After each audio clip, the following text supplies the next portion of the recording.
Now taxes is getting up to $4,000 instantly. Well, this footage looks like something straight out of a horror film. A masked man rang a family's doorbell holding a sign. Come on, man. With a specific verse from the Bible. Matt Howerton just spoke with investigators about the warning to neighbors in Carrollton.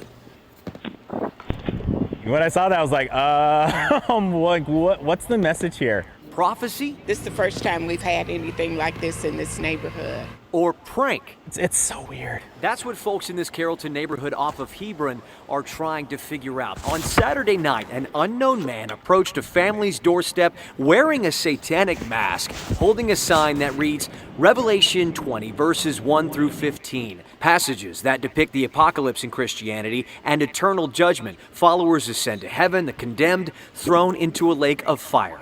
Heavy stuff. I was a little rattled that night, I will say that. The footage shared to Nextdoor, where neighbor Scott Guerin watched it. You know, that's the kind of stuff you would, see at Halloween, but it's got to be scary. And so did Gloria Johns. The man not just approaching the family's front door, he walked behind their home and stood in front of a driveway camera too. We spoke to the homeowners who captured this footage. They filed a police report, but understandably so, they didn't want to do an interview with us because they are on edge. They've lived here for decades, don't know who this person is or what their message means. Carrollton police telling me they're not aware so far of this person being on anyone else's doorbell cameras, and that this person hasn't committed a crime. For them to be considered trespassing, they have to bypass a barrier like a fence, ignore verbal warnings, or stay on the property after being told to leave. Nonetheless, they're monitoring the situation to ensure public safety. A spokesperson saying, "We encourage residents to remain vigilant and report any suspicious activity to police." We do mostly know each other, and they're all very nice, so yeah. After spotting a stranger like this, that's what folks here plan to do. In Carrollton, I'm Matt Howerton. Look like Trump bringing out the crazies. But I want to say shalom. First and foremost, I want to give all praises and glory and honor that is due to Yahweh Ba'ashim and Hawashai, Ba'ashem Rakakwadash. Double honors to the apostles and elders of Great Millstone. Peace and blessings and salutations to the hopeful elect. Noise in this gospel by lifting up the standard of Yahweh Ba'ashim and Hawashai, wherever it may be. This is just another lesson through the spirit. The times we're coming into. Hey, this dude Trump, man, he's bringing out the crazies already, as these Edomites have been rather emboldened once again because their savior, DJ Trump, has assumed power once again for his second term.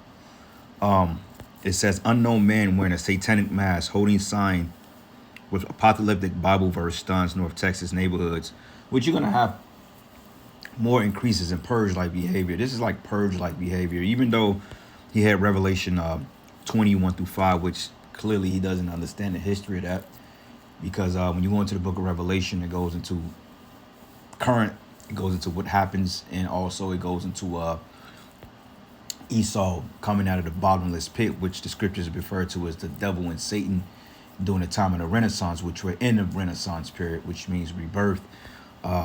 This is not an indicator of who goes to heaven or hell, because we know that heaven and hell are ultimately conditions played out on the earth. And also, when you go into the term heaven, it can mean a position of authority or a lofty. This is why when you hear the term loft, and loft often is equated with high ceilings the way it builds up, which represents lofty. All right. But people are literally just behaving crazily, because I saw a video. I think it was this one Edomite. He was walking through. I think he was an employee of forgot. He had a particular he was working for some company. He had it on his shirt, but basically some Jakes basically beat the shit out of him, smacked him around a little bit because he was walking through, I believe, the Bronx, yelling white power, white power. And you got a lot of Latin tribes and a lot of Southern Kingdom in the Bronx, man, because how the Bronx is kind of gridded off. Like you may have you may have Ephraim on one block, and you have Manasseh, you know what I'm saying? Then you have Simeon on one block, and then you may have Judah and Benjamin in one block, and all together the tribes, they kind of come together, they kind of deal with one another, But basically he was walking through there screaming some white power, and they basically slapped him around and spat on him, man. So Trump is bringing out the emboldenment of these Edomites, man. You know, and a lot of you Edomites are getting ready to get fucked up because Jake is at the point they're tired of dealing with your shit, man.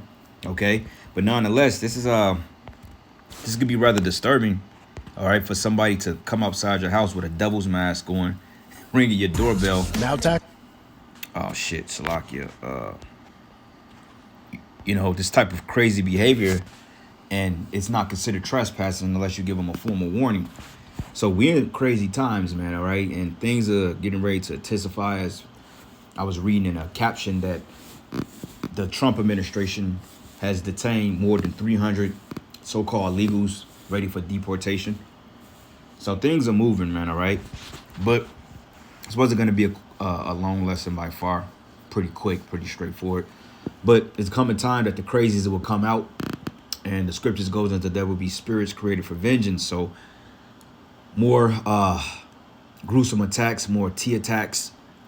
Okay, more people are crashing out, losing their minds, man. You know, because they feel like they have a rite of passage to do wickedness now. Because, you know, Trump is basically bringing back what he considered free speech, which don't get your hopes up too high, because for the simple fact, there's still going to be restrictions within your realm of legality and qualifications, if that make any sense. Meaning that you people ain't going to be able to do what the hell you want, because I could see Trump totally rooting with draconian measures. All right. But this is the book of 2 Timothy 3. And I want to get it in the New Living Testament as well and see what it says. But this is the book of 2 Timothy 3 and 1. And it says, you should know this, Timothy, that in the last days there will be very difficult times. All right. It says, for people will love only themselves and their money. And this society has been thriving off narcissistic or narcissism since inception, because you got the leaders of this world that are complete narcissists, man. So the people adopt the same mindset, because America's a dog-eat-dog world, okay? You get it how you get it, and, hey, you contribute to what you contribute to, and that's it. So everybody has a dog-like, all-for-themselves mentality, okay? There's no community here. As people say, oh, we got to make the community better. There's no community in Babylon, because every man is for himself, okay? Watch how quick, when you lose some type of wealth of status, watch how quick people overthrow you. So there's no such thing as unity here. This place is completely divided, okay? Which I consider this place the divided states of Babylon, all right? Because people don't really deal with each other like that, okay? They're just face value. But at the end of the day, a person won't even pull over to help you change a tire. Let's just say out of 1,000 people that drive past you, maybe one may pull over and help you. But for the most part, ain't nobody with that, oh, we got to look out for our fellow American. Don't nobody give a fuck about that shit, man, okay? That's why it says here, for people will love only themselves and their money, because this society is based on greed, narcissism. It says they will be boastful and proud and scoffing at the Most High, disobedient to their parents and ungrateful, and they will consider nothing sacred. Prime example, like you see these parents, oftentimes they have altercations with their children because the kids are ungrateful. Here you can buy this little knucklehead a PlayStation 5, an Xbox. You can buy him all types of gear. You know what I'm saying? But the minute you put a book in his ninja's hand, he's mad at you. Or he'd be doing horribly academically, but yet he's expecting a new PlayStation 5 for Christmas, man. You know what I'm saying? Ungrateful. You know, you buy him the latest iPhone or the latest gadgets and gizmos, and, you know, sooner than later, they feel like, oh, well, you got to do something else for me now. So there's no charity here, man, outside of the brotherhood.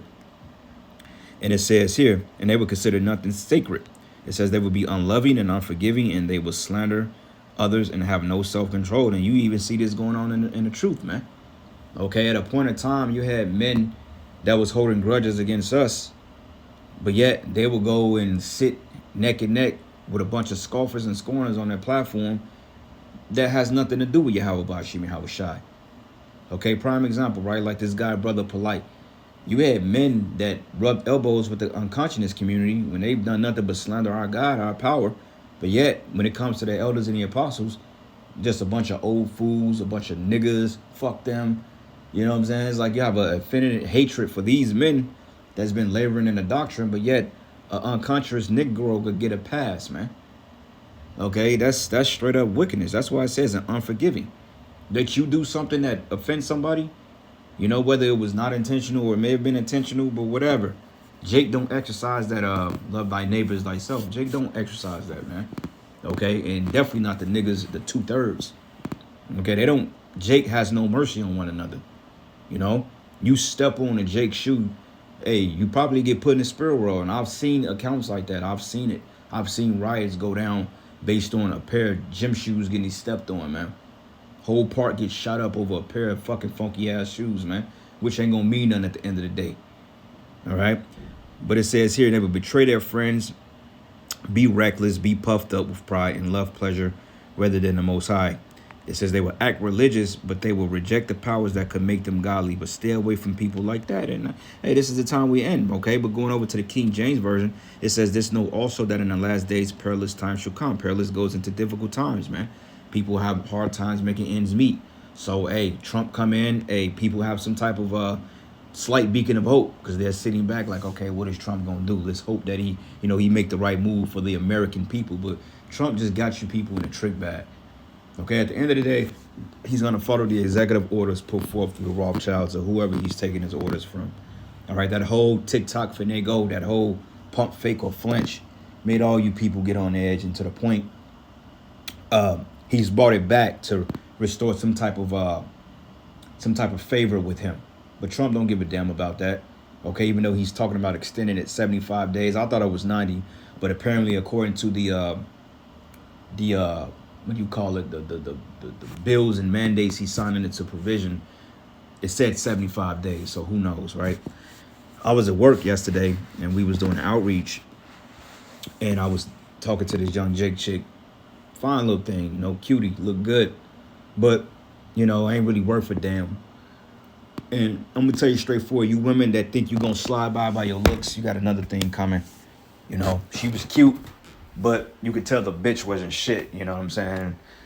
I talked to her a couple of minutes. We had a little we was working side by side. So, you know, I talked to her a little bit. We had a little conversation. But for whatever reason, when you talk to people, they kind of got this whole thing that they can kind of sense a perverse spirit. You know what I'm saying? That's averse to them. And she had a real perverse spirit on her. She had a very, very proud, haughty, I know I'm the shit spirit, but I'm going to tolerate you nigga type shit. So when I got that, when I picked up that vibe from her, because one thing about Keisha, this is one thing about the woman here, and this is not about the woman, I'm just putting this out there because I'm making a point, but one thing about these people here, they look for shit that they perceive to be a fault in you so they can have a reason to write you off. Now, in my mind, it was never in my mind to try to shoot my shot at this woman because I can determine what type of woman she is by, one thing, by looking at her. Second of all, by her haughty looks. Third of all, by her speech, you know. And as I was talking, I was getting the sense that she was feeling some type of way because I wasn't really shooting a shot at her, you know. And on top of that, Keisha that looked like something, when they see a Jake got to be extra extravagant. If you were average looking Jake or average height, because I'm not really a tall guy, they kind of write you off already. So I peeped that in our mindset, and my mind telling me like, I'm not even trying to talk to you, bitch. Like I'm killing time, you know? So we was talking about the whole TikTok thing, and I'm like, what year you was born? She like, I was born in 1994. So I'm like, well, you kind of grew up in a time that we didn't have this shit. So back in my mind, I'm like, fuck you bugging out for? But she was basically telling me how she damn near lost it. And then I looked at her and I was like, see, that's gonna be the common woman in these coming times. You know, just bugging the fuck out over nothing. I'm like, it's just social media. I'm like, you got to balance your time on that shit. And she was like, yeah, I know, but, you know, I don't even be on it like that. But, you know, TikTok is just one of those things. I'm like, no, you just on there selling your ass. Don't act stupid. And I didn't say that, but I know that's what she was doing, you know. She was going into, well, you know, I just do hair tutorials and this and this and this and that. I'm like, bitch, you bald head. You ain't got no fucking hair. What hair tutorials are you doing?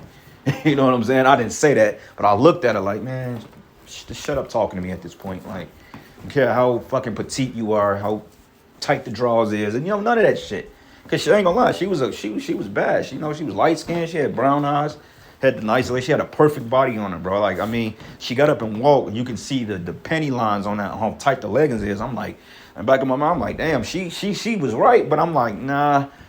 I'm like, see, but just the fact you put it out there like that is just like, I can't deal with that shit. It's just like, you bitches are going to get fucked up out. You're going to get humbled. You know, so I was just talking to her about the whole TikTok shit, and she was like, she was just losing her damn mind over it. And I'm like, it was only shut down 12 hours. Like, give me a break. I'm like, what are you gonna do when it's completely shut down? She couldn't answer the question. So going back to the scriptures, it says perilous time shall come. So this purge-like behavior is very rampant in the earth, man. You have people that want, they are on that crash out time right now, man. So those of us as men in this faith, we have to exercise the spirit to a whole different degree and stay on point and not get caught up in the madness out here in the world, bro. Because, hey, like the brother had the vision, I believe he was from the Man of Valor. You know, he said that some brothers didn't make it, you know, and that's going to be a reality. There's going to be more people that don't make it than that make it. And unfortunately, there will be notable men that, you know what I'm saying, or men that we thought will make it and won't make it. That's how the Lord operates, man. It won't always be the how can I say it? Put it to you this way. We hope all brothers make it. You know what I'm saying? All the brothers, we hope you all make it. And the ones that sincere will make it.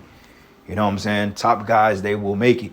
But you're going to have ones that you thought will make it that's not going to make it at the end of the day. And that's just how it is, man. You know, like you got the heads of these other groups, man. These men are all notable and shit like that. But it doesn't surprise me if they don't make it. Like, let's just say Al-Azhar, right? I'm using him as an example. Let's just say, you know, everybody think he's just a man of the Lord. But I can see through the bullshit. I'm like, you know, okay, say what you want to say, bro. But if he didn't make it on a chariot, it doesn't surprise me. Why everybody is jaw dropping. Oh my God, Deacon didn't make it. That shit don't surprise me, man. Because look at their behaviors towards the Lord, bro. They don't take anything serious, man. So these top notable dudes, man, don't be surprised if they don't make it. Okay, the Lord said, "He that is last should be first. He that is first should be last," man. And the man of